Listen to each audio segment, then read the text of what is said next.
Murphy at Murtech.com with your daily news update. Alrighty, here we are on July the 14th in the year of our Lord 2025, and I have a lot of great information for you tonight. Let's just go ahead and click over here, Murtech on Rumble, and I want to go ahead and I've got a lot of feedback tonight. Let me slide down here and make this comment here. Boom. There we go. Look at this. We got Deanne Marie just started following my channel. Deer Park, Texas just started following my channel. Gramps111 just started following my channel. High1 just started following my channel. Devory Agency 41 just started following my channel. Karab just started following my channel, and Jacker B54 just started following my channel. So thank you very much, folks, for following my channel. I greatly appreciate that. I hope you're tuned in, and I hope you are watching right now, and I appreciate your following my channel. Okay, I've got some comments here. Debbie BS reposted my video 1622, my episode 1622, so thank you very much, Debbie BS, for reposting that. Debbie BS and Deanne Marie gave me a comment on my episode 1622. Debbie BS commented on my X and Truth Social Clips news. Debbie BS and Risky Cat 16 commented on my Extra 408A. And Devory Agency 41 and Debbie BS commented on my Extra 408B. So thank you, folks, for your comments. I greatly appreciate that. I enjoy reading your feedback, and I appreciate your support. So thank you very much. Now, I'm going to make a comment here. So that's how you do that. You put information in these little comment boxes that's down below, and then you click this green button. Now watch this. Boom. There it is. There it is. Okay, let's click the Show More button and get into this. We have information from Black Conservative Perspective, Devory Darkins, Glenn Beck, and Vince Dow. So let's go ahead and take off with this. And federal workers in tears as they cope over Trump executing mass layoffs after Supreme Court win. Yes. Okay, let's see what he has to say. And let me get this back to the beginning for you. Here we go. Aww. Aww.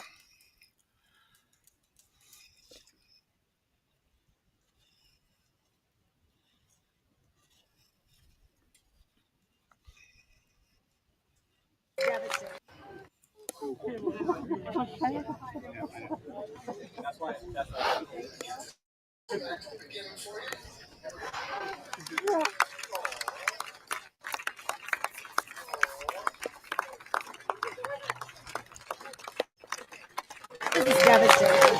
This is also self-sabotage, pulling people back from the front lines when we really need them the most. Now that we have the tensions in the Middle East, ascendant China, and aggressive Russia, what are we doing pulling back the people who know how to deal with these tensions in the world? And to those that have been riffed, to those that have been fired today, I just want to say, I'm sorry. And you have deserved better than this. I think every single person, when you leave this building, you walk through out those doors for the final time, you should do it with honor and dignity. You should not do it out of humiliation and out of this type of weaponization of politics. You deserve better. People in public service, we don't like speaking normally to the press. But why am I speaking to you?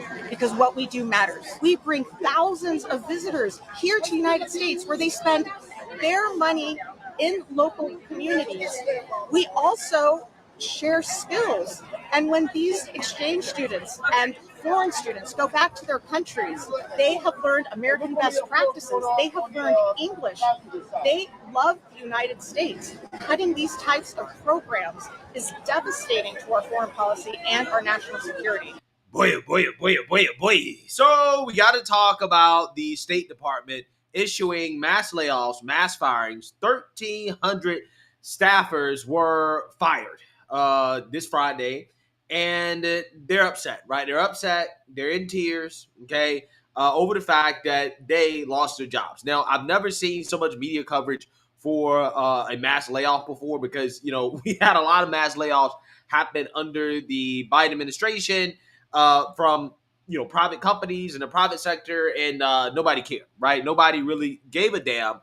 But now all of a sudden we're supposed to care about these self-righteous, mostly liberal staffers who believe that they're saving the world by helping us, stage coups and, interfere in other countries and their politics and stuff like that, right? So, yeah, these people are now coping with reality that they're going to have to find new employment. The federal government, of course, as we've been talking about, has been seeing significant changes in the federal workforce. The latest changes we've been talking about now at the State Department, where we've been seeing employees that were just told recently that they are going to be let go, beginning to walk out of its facility in Northwest Washington. Let's get back to Matt Gregory. He is there live for us. Matt, not only describe the scene for us at this point, but also tell us, based on the conversations that you have had with those workers that have not been willing to go on camera, does there appear to be any sort of consistency in terms of the sort of workers that are being let go at this point? They all seem to believe there was different reasons for their departments wholesale, some of them being let go. I mean, remember when you talk about the State Department, you're talking about civil employees, right? You're also talking about foreign service officers as well. So some of the civil servant employees we talked to said, their role has been diminished as maybe perhaps the U.S.'s money in that particular diplomatic engagement is being drawn down. But again, they all said the work they were doing was so important, not just to the United States, but to the United States' place in the world. And, one of the things we always talk about off camera, guys, is soft power of the United States, the ability to maneuver conflicts before they become conflicts. And this is where we've seen a lot of the riffing is in certain areas that this particular administration claims to deem is no longer a priority. But I want to show you how this looks out here outside of the Harry Truman building. There's a receiving line over here. This is where folks are leaving now. We're counting down, Larry, the minutes in the day. It's about 5, a little bit closer to 4:30, 5 o'clock is when the last ones will leave. But they have a receiving line of folks clapping for them as they head out, some with boxes, some by themselves. And then over here on this side, this is on the other side of C Street, as they walk through, and you can come for a walk with me real quick, you can see there's a whole group of people that's gathered over here, camera crews, former State Department employees. I would like to point out that, many of these folks don't know each other. They're here to show support and solidarity. And one of the things I remember them saying is that, when it comes to the military, they always got to thank you for your service, but not for these folks in the foreign service. So, as we're seeing this, we've seen clapping, there's people coming through, tears, people with boxes. It's become, a farewell that so many people are a part of right now. And we're, of course, going to be here throughout the afternoon trying to bring in their stories. I just spoke with a few just a few minutes ago. They said they didn't want to talk on camera. I said, are you worried about retribution? Are you worried about something? They said, no, it's too emotional at this point to talk about. So that's kind of what it feels like on the ground floor. People are clapping, but you can also feel kind of like the sadness that kind of lingers in the air. And that's what we're seeing right here outside the State Department. Back to you. Yeah, no doubt. A similar scene that we saw in front of USAID when they, too, had layoffs just months ago when these federal reductions began. Yeah, so you seen that, you heard that. Okay, they're in full-blown cope mode, right? They don't know how to handle the fact that they can't save the world anymore with their liberal pet projects trying to meddle in other countries and their foreign affairs, right? Which, low-key, I kind of get that, right? The more I think about it, I'm like, yeah, they probably do feel really bad about the fact that they got so much power taken away from them because, they have careers trying to meddle in foreign conflicts and affairs, and they feel like they're saving the world, right? They legitimately feel like pushing their liberal ideology, okay, and their pet projects, supporting these NGOs and things of that nature. They really feel like they're doing good in the world. And, they got that taken away from them. So, it is what it is, but it's not the end of the world. I'm telling you that right now, just like what they say anytime President Trump does something they don't like. It's not the end of the world. the world will be fine, okay, without these liberals trying to save it. So without further ado, let's get into CNN speak about this, because this is happening due to the fact that the Supreme Court paved the way for these mass layoffs to happen. Sources telling CNN that firings over at the U.S. State Department are now underway. More than 1,300 people are losing their jobs as part of the dramatic overhaul of the State Department. I want to bring in CNN State Department reporter Jennifer Hansler right now. Jennifer, update our viewers. What are you learning?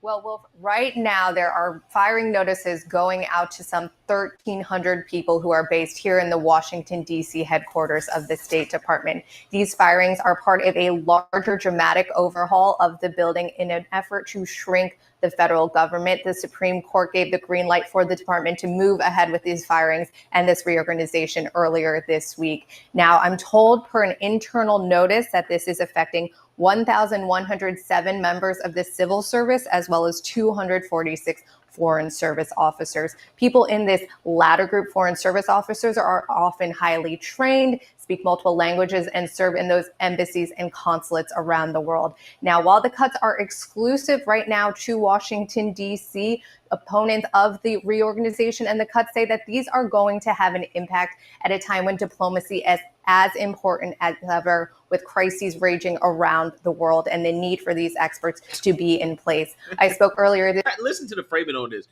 These experts need to be in place. There are crises going on around the world. And what are they going to do? What are they going to do without these liberal diplomats? What are they going to do without these liberals? Right? This is what they're saying.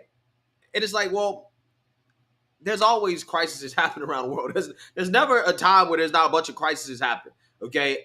So again, it's almost like they just don't feel like it is ever okay to fire people, right? For the government to fire people. And that's just not the reality of the world, right? That's not the reality of people who work in the private sector, right? If people in the private sector are subject to layoffs based off the economy, right? Which happens, okay? If the economy tanks, people get laid off, okay? And people have to deal with it. It's sad. It sucks, right? But it is something that is expected, okay? It's something that everybody knows is a reality of the world, right? It's a reality of employment, of work, that sometimes layoffs happen, firings happen, right? It happens.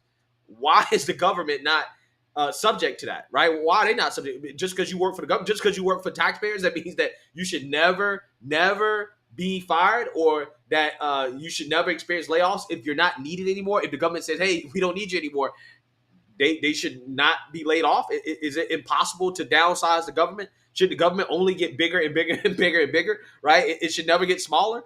That seems to be what these people believe, right? That seems to be what they're advocating for. This week with the president of the American Foreign Service Association, Tom Yazgurdi, and he told me this, Wolf. He said, quote, there are horrible things that are happening in the world that require a tried and true diplomatic workforce that's able to address that. The ability to maintain a presence in areas of the world that are incredibly important, dealing with issues like Ukraine, like Gaza, and like Iran right now. Now, Secretary of State Marco Rubio and other Trump administration officials have defended this move. They have said that the department became too bloated and too oversized, and this was needed to right size and align the department with the president's priorities. This overhaul is also affecting some 300 offices here at the State Department. And Rubio was asked about this yesterday, and he said this was done in a very deliberate manner. Take a listen to what he said. We went very specifically through and reorganized the State Department. And when you reorganize the State Department, there were certain bureaus we wanted to empower the regional bureaus, and there were certain bureaus, these functional bureaus, that were closed. Our intent is to move forward with the plans that we've notified Congress of weeks ago and that we took months to design. Now, Wolf, of course, this is happening to folks who have given years, if not decades, of their lives to these careers. So there's going to be a lot of emotions happening here at the State Department today. Wolf? A lot of depression going on over there. And it follows the enormous number of firings of the Agency for International Development, AID, at the State Department as well, right? Yes, that's exactly right. They've completely dismantled USAID and folded it into the State Department, but the vast majority of that workforce has lost their jobs. Yeah. All right. Jennifer Hansler at the State Department for us. Thanks very, very much. Christopher Hill joins us live now. He's a 5-time U.S. ambassador and former Assistant Secretary of State during the Bush administration. He's also the author of Outpost, A Diplomat at Work. He joins us now.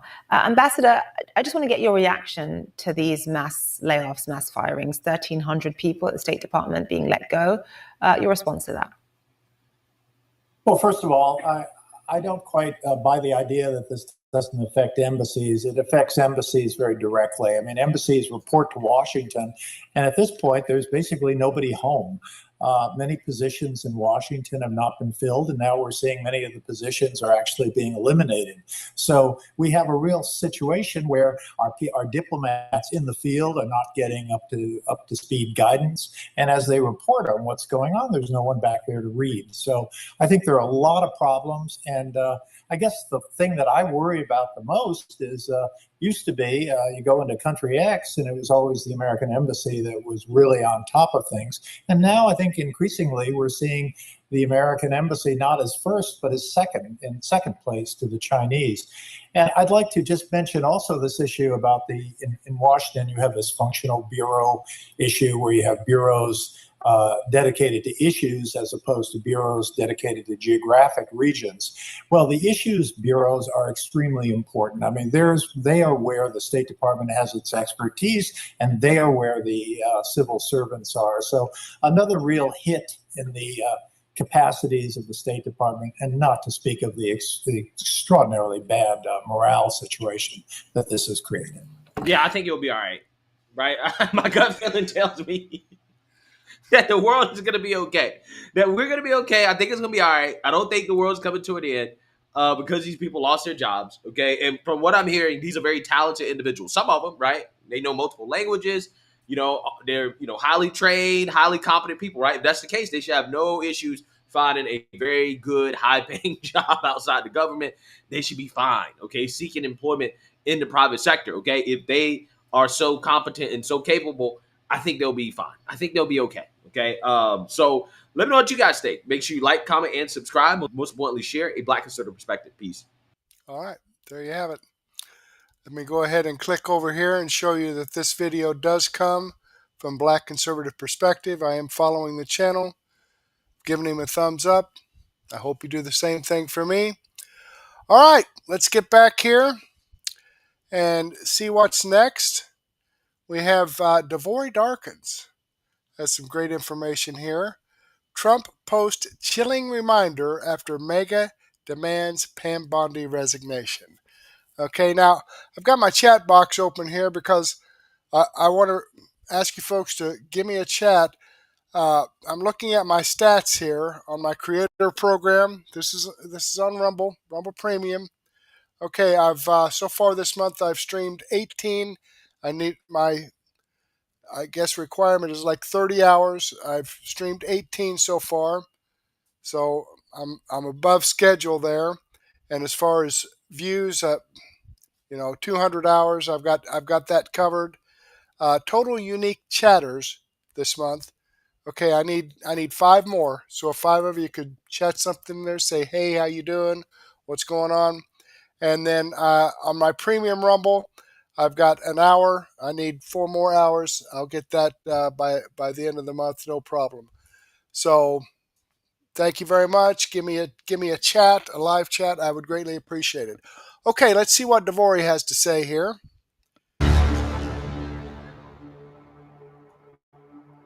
President Trump clearly frustrated by all of this, trying to rein in this infighting as he issued a full-throated defense of his Attorney General Pamela Bondi. He writes, quote, "What's going on with my boys and in some cases gals? They're all going after Attorney General Pam Bondi, who is doing a fantastic job. We're on one team, MAGA, and I don't like what's happening." The president also went on to issue a directive to the FBI Director Kash Patel. He said he must be focused on investigating voter fraud, political corruption, Act Blue, the rigged and stolen election of 2020, and arresting thugs and criminals instead of spending month after month looking at nothing but the same radical left-inspired documents on Jeffrey Epstein. The president went on to say, "Let Pam Bondi do her job. She's great." Jessica. And let me add on one more point that the president made in this message, because it's really long. But at the very end, he said 1 year ago, our country was dead. Now it's the hottest country anywhere in the world. Let's keep it that way and not waste time and energy on Jeffrey Epstein, somebody that nobody cares about. Thank you for your attention to this matter. And definitely, if you read the comment section of that post on Truth Social, people are disagreeing with the president. They say, hey, listen, we love the job you're doing, Mr. President, but the fact that Jeffrey Epstein files must be made public. And the prosecution of these pedos must follow. This is a story that's not going to go away because we're talking about child sex trafficking. We're talking about pedophiles. People are not going to let that go. This is not the same thing as Signalgate with Pete Hegseth. We're talking about children. And that's why I believe, even though the president wants this to go away, it won't be going away anytime soon. Now, here's how MSDNC is reporting what's taking place today. Take a look. A source tells NBC News, quote, Bongino is out of control, furious. This destroyed his career. He is threatening to quit and torch Pam unless she is fired. Now, amid the fallout, FBI Director Kash Patel decided to weigh in. He posted on X that the conspiracy theories aren't true. And that's coming from someone who continuously spread conspiracies about Epstein before he was an official.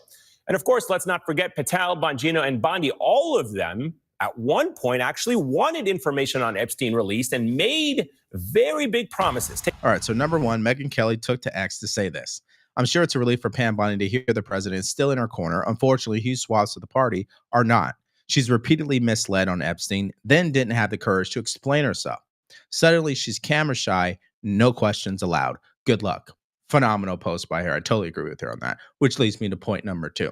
The message from President Trump, albeit, is fine, but I do disagree with the way that he ended it, which is that Jeffrey Epstein nobody cares about. That's wrong, because if nobody cared about it, why are we talking about it now? If nobody cared about it, why did Pam Bondi hype up the story? If nobody cared about it, then why did Dan Bongino and Kash Patel for many years say there was a cover-up? Well, Bongino and FBI Director Kash Patel feel like Bondi mishandled this entire thing from the start by overpromising and underdelivering, by intimating that she had the so-called client list on her desk and then backtracking on that, and then sort of they're also upset because throughout this process, she sort of put the blame on the FBI and like forced the FBI to go back into its holdings and see what else it had. And so she directed Patel to put, hundreds of agents on this, pull them off from other duties to pour over these files, only to have it be that they weren't going to release any more information anyway. And so they think that she has mishandled it from the start. She is upset because she is accusing them of leaking negative stories to conservative media. And so it's really an incredible situation because on the one hand, you have Bongino, who has basically all of Trump's base as his support, and Bondi does not have that support. But at the same time, you also have Trump's support for Bondi. So it's anybody's guess what's going to happen next. Yeah, so I think it's once in every blue moon where I actually agree with something that's being said on MSDNC. And I think she hit the nail on the head. I mean, just imagine being Dan Bongino and Kash Patel, and you witness the way Pam Bondi has handled this situation. They never did what she was doing. Now, they said that they were looking into the files because it was ordered by the Department of Justice to do so. Remember, the FBI reports to the Department of Justice. So we don't know what's really going to happen, as she stated there towards the end. I totally agree with that. But I'll tell you what, we want the president to be successful. We want him to help Americans trust our institutions again. And I think he can accomplish that if he does what we really want him to do with this whole Jeffrey Epstein case, even if there is nothing there. Had them hold a press conference and explain why they did what they did. That would go a long way, in my opinion. And now we move to our next story, and that is Democrats are now visiting alligator Alcatraz in Florida in an effort to not only diminish it, but claim that it's inhumane.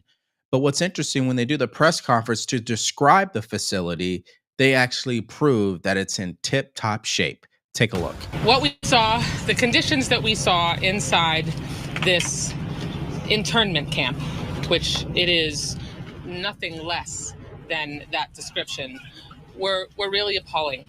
I'll walk you through just a few of the really egregious, disturbing, disgusting conditions. They are using cages. These detainees are living in cages. The pictures that you've seen don't do it justice. They are essentially packed into cages, wall-to-wall humans, 32 detainees per cage. The only thing inside those cages are their bunk beds, and there are 3 tiny toilets that are toilet units that have a sink attached to it. Okay, so before we even react to what she had to say, I think it's obvious at this point that we're almost to 1 million subscribers. So thank you for the people who've been following me since the beginning. And if you're new here and you haven't done it yet, please subscribe at this point. Also, if you want to support us further, just go to the links in the description below. You could shop our merch store, buy us a cup of coffee, and also follow us on Spotify and Apple Podcasts. Okay, so if we pause right here, what she is describing would be a detention facility, not a hotel. Okay, that's number one. And number two, it would make sense that they would be in cages if that's the word you want to use. I mean, you can argue that a cell is a cage too, depending on how it was constructed.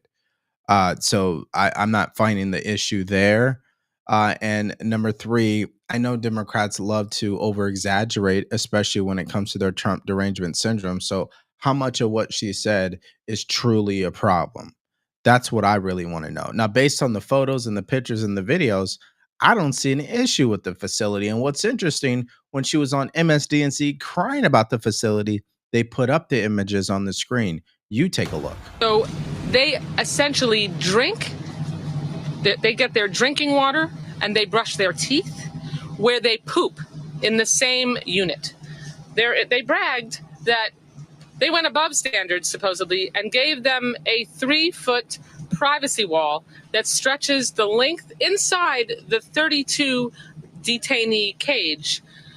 A 3-foot privacy wall that stretches the length of the 3 toilets. Yeah, so why don't you guys let me know in the comment section if you believe those conditions are inhumane. I'm really curious to know your thoughts about it. Now, what's interesting, if Democrats are mad about this facility, then they're really going to be mad about what Christine Noem said just this morning. Facility, 1,000-bed facility can continue to be expanded. We're looking at other locations as well. We've had several other states that are actually using Alcatraz as a model for how they can partner with us as well.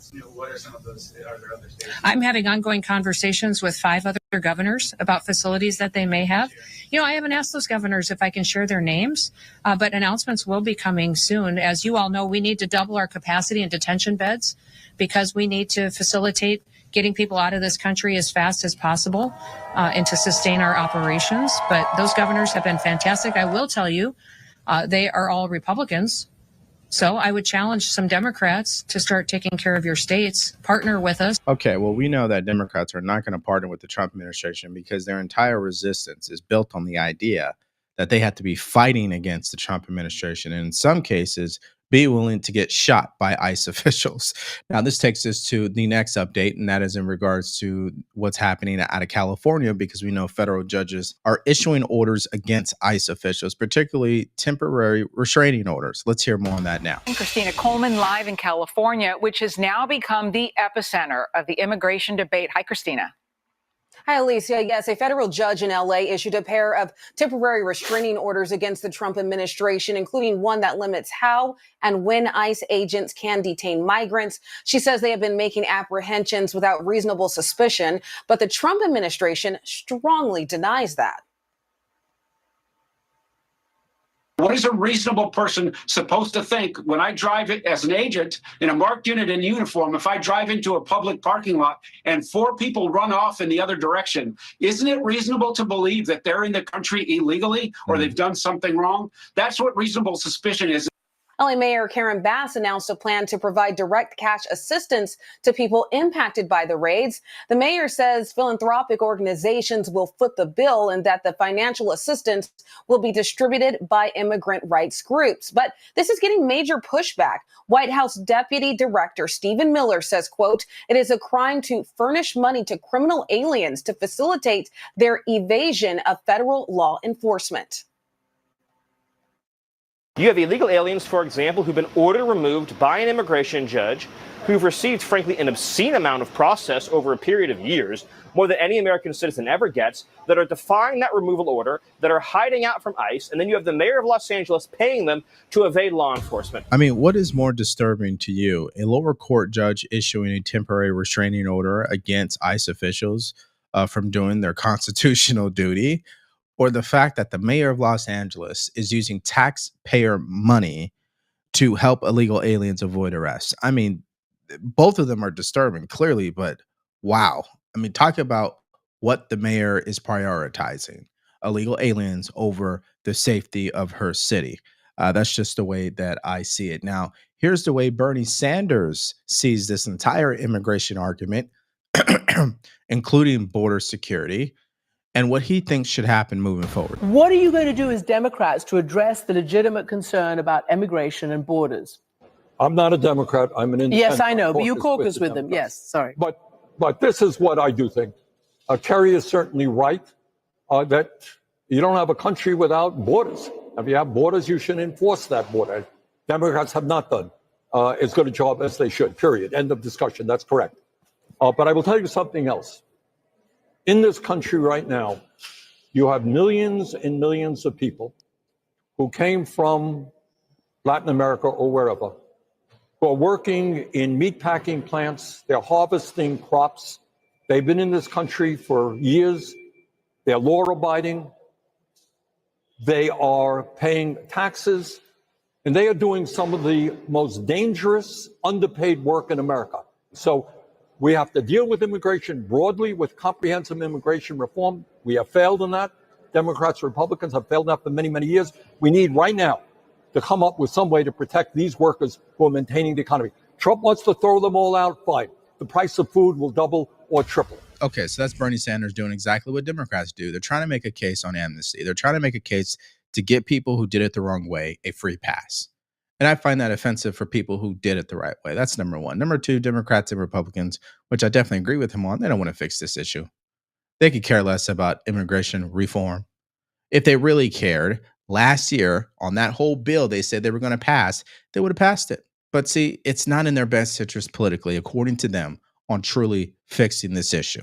And that's just the bottom line to this story. Now, let's get to your guys' reaction in the comment section below. First, to what President Trump had to say. He wants us to drop it, leave it alone, and move on from Jeffrey Epstein. Do you agree with the president? Let me know, and why, in the comment section below. And I'm going to go ahead and pause that right there and show you that this video does come from Devory Darkins. I am subscribed to his channel. I've given him a thumbs up. I hope you do the same thing for me. All right, let's go ahead and get back here and see what's next with Glenn Beck. Are fired USAID workers plotting regime change in America? Well, let's hope not, but let's see what he thinks about this.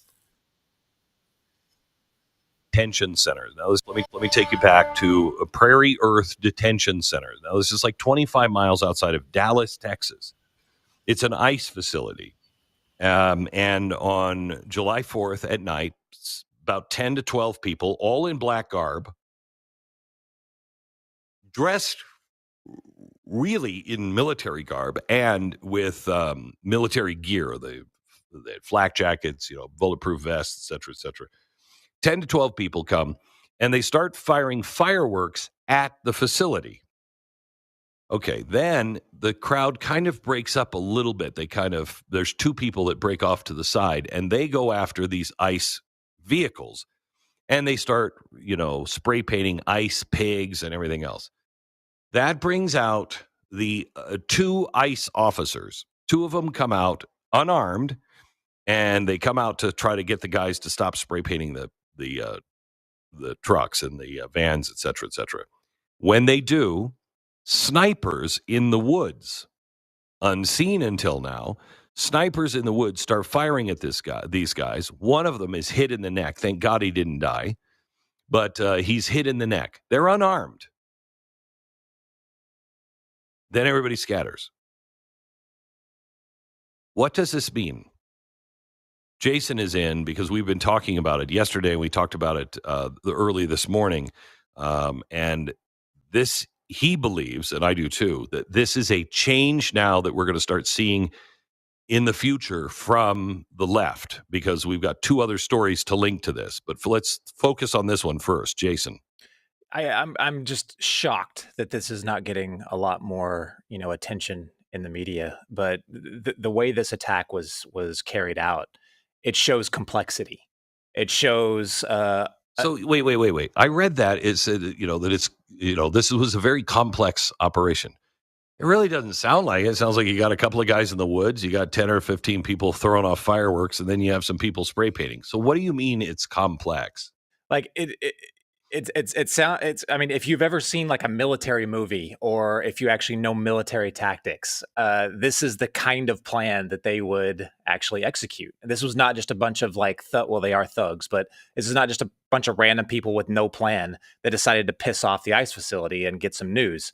They had a force in reserve out in the woods concealed. They had a plan, is what it sounds like, to make a distraction. Then another plan to draw people out. The people that were in reserve waited for all of this to happen. They didn't join in, with like an anger rage mob. That's not what this was. This was a step by step plan to hurt someone. That's what this was. And if you're looking at the evolution, I know there's a lot of veterans right now that are listening and saying, wait a minute, this sounds very, very familiar. This kind of sounds like what I saw in Afghanistan. This kind of sounds like what I saw in Fallujah. Yep. And you would be right. It is. So this is why this is so important. This has now changed towards military operations, at least military style operations. This is not just a group of, thugs that are, getting wild and then shooting things up. As Jason just said, this was a well thought out plan to draw people out. We saw this in Idaho with the fire. Start the fire, bring the firefighters up, and then be waiting for them, and then shoot them. That's a plan.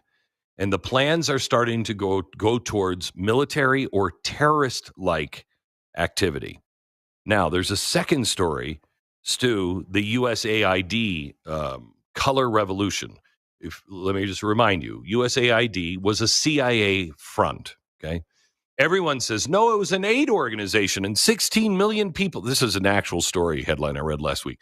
16 million people are going to die because they cut the funding for USAID. Bullcrap. USAID was started by the Kennedy administration, and it might have been started with good intent, but it was to stop the military, the CIA. He shut down one organization from the CIA that was an absolute front and said, we're going to stop that. We're going to do good with USAID. Well, the CIA just infiltrated the USAID, and they started doing the same thing. This is the group of people that started color revolutions all over the world, which was how to topple a nation. And we did it all over the world with our CIA, and everybody wants to deny it. When they cut USAID, what they did was cut the CIA. Now, listen to what's happened recently and what is happening currently. We should note that what you just said is obviously a conspiracy theory. Yeah. Right? That is not, they don't do any of those things. No, of course not. Now, separate from that, this is what they're now admitting. Some of the democracy building experts, quote unquote, President Donald Trump fired this year from USAID and the State Department, are now reapplying their skills and knowledge that they built up over decades to undermine Trump's power. Take it from those who worked in authoritarian countries. This is a quote from them. One of these workers, anonymous USAID. federal worker. We've become an authoritarian country. They were so quick to disband AID, the group that was supposedly instigates color revolutions, but they've done a very foolish thing. You just released a bunch of well-trained individuals into your population. If you just kept your offices going and had us play solitaire in the office, it might have been safer for you to keep your regime. Now, this sounds like a patriotic aid group, doesn't it? So now what they're saying here is that they are plotting regime change in our own country. And here's what they've started to do. They're starting to do now workshops. Yeah, they are. Let's see if I can find that part of it. Former officials reportedly told this news outlet, this is Notice, is the news outlet that reported on this. Just want you to know, former officials of USAID. They're holding workshops on a tactic called non-cooperation. They're building a network of government workers willing to engage in even minor acts of rebellion in the office. They're planting the seeds of what they hope could become a nationwide general strike. Some in the informal network of the Trump opponents are sharing an old CIA pamphlet with allies who still work in the government. It's called Simple Sabotage. So your aid workers are now engaging in sabotage and color revolution, the aid workers of USAID. And you have Democrats that have been so convinced that USAID is going to starve people to death because he cut it, and now the aid workers, quote unquote, are planning revolution. All right. As I've said numerous times, the deep state is deep and wide. And when you try to drain the swamp, you're going to disturb a lot of alligators, snakes, and blood-sucking leeches. Okay?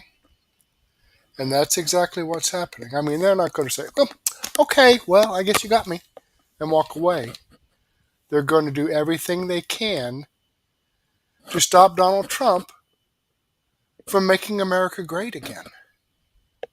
Because that is spoiling their party of stealing money from us. Billions, and over the decades, trillions of dollars they've stolen from us.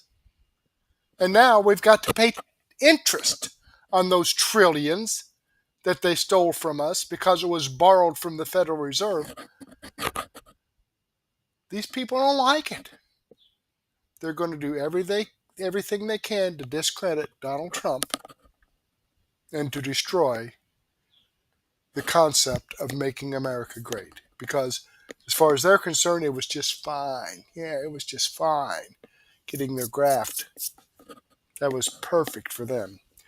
All right, as you can see, this video does come from Glenn Beck. I am subscribed to his channel. I've given him a thumbs up. I hope you do the same thing for me. All right, let's jump back here and see what else we got. I believe we have some information from Vince Dow. J.D. Vance silences Gavin Newsom in heated immigration exchange as Democrats implode over ICE raids. Oh, my goodness. Share info with us. Let me get this back here for you. It's unnecessary. But if you let violent rioters burn great American cities to the ground, then of course we're going to send federal law enforcement in to protect the people the president was elected to protect. 2028, President Vance, President 40%? Vance probably runs against Governor Newsom. Well, Vice President Vance runs against Vice President Vance. I mean, I look at some of your other candidates. I mean, the governor, with all due respect, the governor of Illinois as a presidential candidate, give me a break. I'm not getting in the middle of all this. You can Unbelievable. Say nothing, but I would not be at all shocked to have a Newsom Vance general election in 28. So we've obviously been giving a lot of coverage to the ongoing immigration battle between the Trump administration and the state of California. But I gotta say, perhaps the most entertaining aspect of it all is the way in which Gavin Newsom, Karen Bass, and these California Democrats are just so utterly helpless to actually do anything or stop the situation. They look weak, they look pathetic, and it's frankly hilarious here because despite all of the grandstanding they might do, whether that's them launching petty, frivolous lawsuits that they're going to lose and they have lost because, newsflash, the federal government does indeed have legal jurisdiction over immigration. This is nothing new. Or that's Karen Bass recently coming out and issuing her executive directive, whatever that's supposed to mean, to please beg that ICE share info with us and leave the city of Los Angeles. Yeah, newsflash, nobody cared what she had to say because she's a local mayor. She does not have jurisdiction or authority over the federal government. I know that's a big shock to people here, but that basically reduces all the Democrats have now down to rhetoric. Now that they understand that they have not won this battle in the courts because there is no battle to be had, and they also understand now that the Trump administration has no intentions of pulling ICE out of California, They're going to keep doubling down on this. Basically, all they have left is empty rhetoric, right? You can cry about it. You can basically try to go out there and string up an argument in the eyes of the American people. The only issue here they keep on running into is the fact that rhetorically, they're not even winning this battle because, of course, we recently covered, for instance, how over the weekend you had the ICE raid against a pot cannabis farm in Ventura County, California, where there were massive allegations of child laboring going on. Not the best individuals were picked up in that ICE raid, and Democrats like Representative Jimmy Gomez reacted to it by saying they're arresting strawberry farmers, right? These are vital agricultural farm workers because apparently cannabis, marijuana, is a vital part of our food supply chain. I mean, I'm not sure what kind of food Jimmy Gomez is eating on a regular basis, but I don't really think that's accurate. And even today, we have more updates on that front. Again, Democrats keep on walking into traps on this issue. We also got to cover for you the way in which California Governor Gavin Newsom apparently today was having a total meltdown on X over the fact that Vice President J.D. Vance took a visit to Disneyland and the state of California. Of course, the greater context right now is that California Governor Gavin Newsom is, of course, trying to launch his 2028 presidential campaign as we speak. He went to South Carolina just a couple days ago. That did not go all that well, but still, nonetheless, he understands that his opponent likely is to be Vance, and so you're already starting to see this hypothetical 2028 race play out. And I gotta say, in this situation where Vance is going to California to basically show the public that he's not scared of going to that state, Newsom's trying to react to it by bitterly seething to get a reaction out of Vance. Vance did win this round. And on top of that, even out of the state of Florida, right? Similar behavior because California is essentially exporting all of its behavior there. Just this weekend, Congresswoman Debbie Wasserman Schultz, a very shady individual, took a visit to the famed Alligator Alcatraz detention facility. And ladies and gentlemen, once again, I gotta say, Democrats utterly humiliated themselves. So we're bringing you all of these stories here today, again, on why Democrats are losing this battle time and time again on immigration. First, though, folks, as usual, do us a favor. If you enjoy our content, make sure you hit that like button down below. Subscribe if you are new. Subscribing here, guys, is not only the best way to support our videos, but it also ensures that you can stay up to date with all of the latest news and coverage. And with that said, so let us, I guess, start by following up on a recent piece of content we were talking about here, where, of course, you had the, again, raid on not the strawberry farm, Jimmy Gomez, the pot farm in California here, right? Gavin Newsom went out and stated that, quote, California, again, in response to what we saw, prosecutes child exploiters and traffickers. Well, clearly not, right? Clearly not. You're not doing the best job of that. Anyways, Trump tear gasses children, rips them from their parents, and deports farm workers. Yeah, that's all they were, just innocent farm workers. Priorities, according to Gavin Newsom. The commissioner of the Border Patrol here responded by stating the following. As you can see, first of all, this illegal alien, this is who we're talking about. The people who got picked up on this supposed strawberry farm raid where they were literally growing cannabis, says this illegal alien was apprehended at the California marijuana facility. Turns out he had been sentenced to 7 years for kidnapping and attempted R word, right? Sexual, you know what, with a prior conviction for attempted child blank. You know what I mean, child blank, okay? And this felon, guys, is the same one who was working on the same farm as 10 kids, because remember, there were massive issues of child labor and exploitation being handled here. One of those kids, guys, being 14 years old. This is what Democrats, as usual, defended. They said this was an innocent farm of strawberry pickers, and you're deporting farm workers. How dare you? These are people with families. You're deporting children, tear gas, all this stuff. And then, as usual, just like Kilmar Abrego Garcia here allegedly being some type of wonderful family man, Maryland father, once the details come out of who was actually picked up in this ICE raid, you start to realize we're not exactly here dealing with good old Farmer Joe, right? These are not really the farmers of America who are keeping our country safe. None of that going on, okay? So there you go. Apparently, Congressman, so these are more details, right? Apparently, this guy was sentenced to 7 years of kidnapping and attempted blank there. Here was border czar Tom Homan having a direct reaction to the situation. So take a listen. But Tom, it strikes me unbelievable that the Democrats are not on board. When you look at this raid, there were 10 juveniles that were illegally brought across the border. You and I covered this under the Biden administration. I was down in Texas. We encountered 8, 10-year-old, 12-year-olds coming across with just a name and an address and a phone number on their necks, the cartel ruthlessly sending them across. And yet now we know that 10 of them, 8 of which were unaccompanied minors, working illegally in a marijuana farm, and your agents go in and rescue them essentially, and yet there is violent resistance to that. Does that upset you?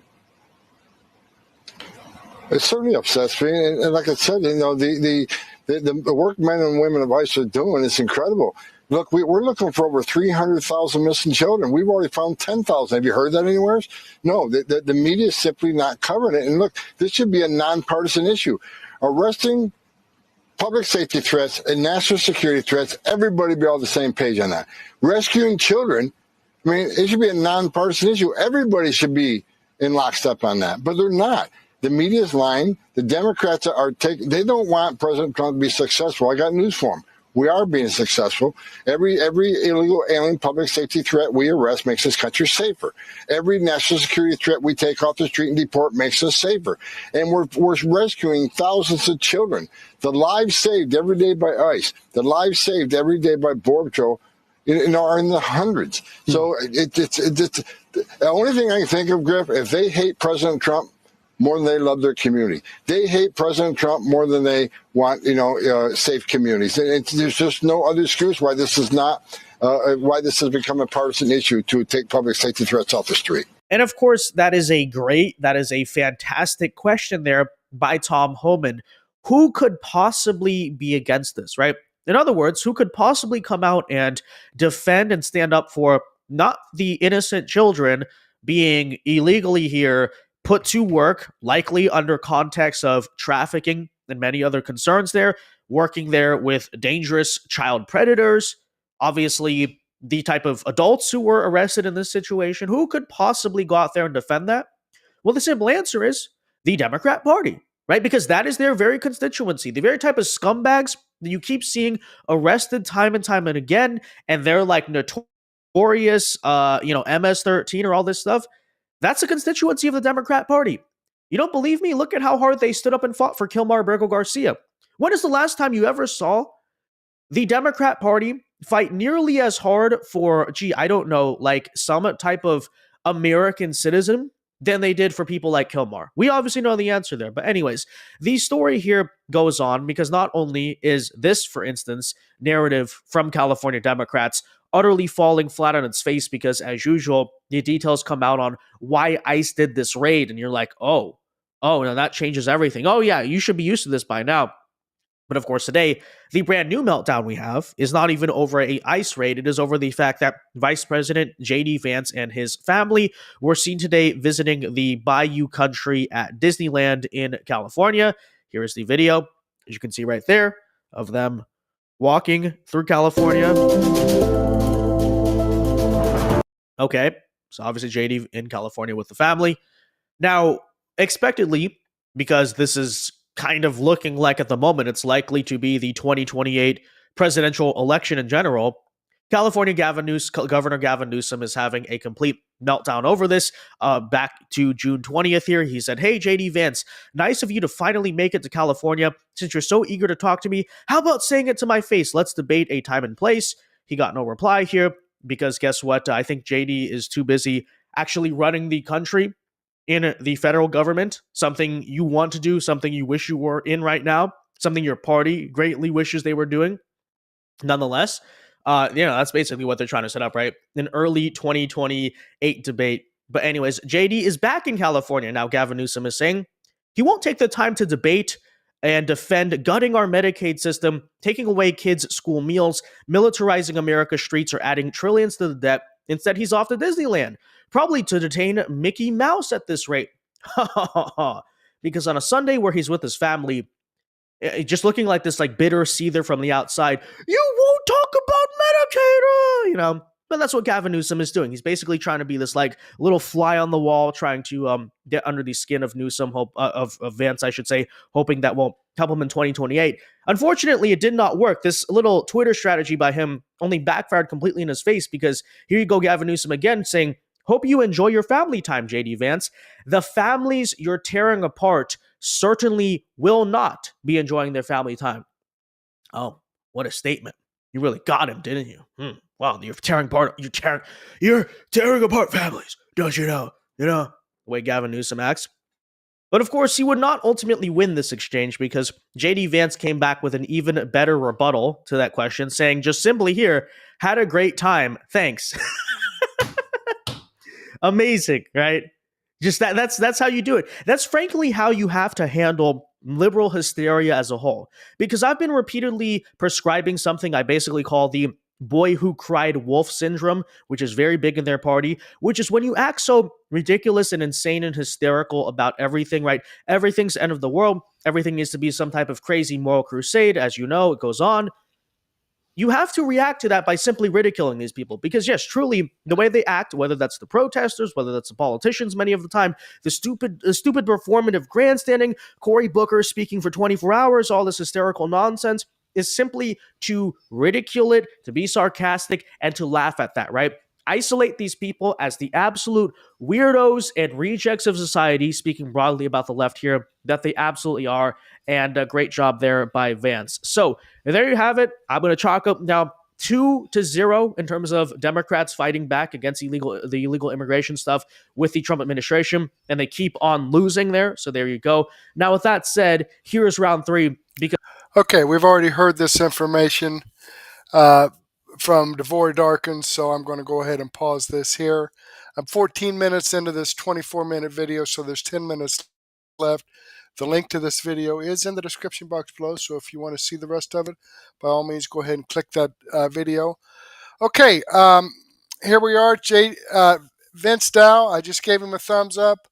I am subscribed to his channel. This is the video I just shared with you. Great information. So let's get back here, and these videos that I shared with you folks right here, as I said, I have the links to all the videos and the links to the producer's channel.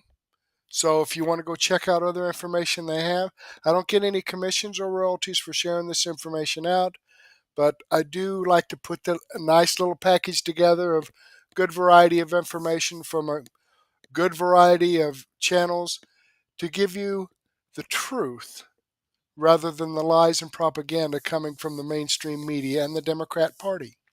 Okay? So, that being said, please give me a thumbs up and follow my channel. I want to check out the chats here. And yes, we've got some good chats here from Subversive Jerks. Yes, they are, Debbie BS. All right, let's copy these chats into a comment, because when this live stream is over, this live chat will just kind of go away, and all this good information will just evaporate into cyberspace.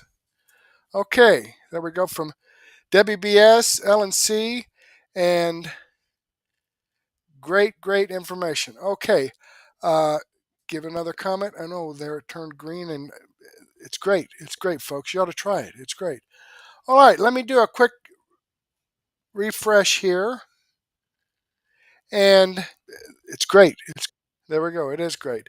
Okay, I've had 157 people watch this video so far. I've got 31 people watching right now, and I've got 3 thumbs up. So if I could get 28 of you to slide down here and give me a thumbs up, I'd really appreciate that. Thank you so very much.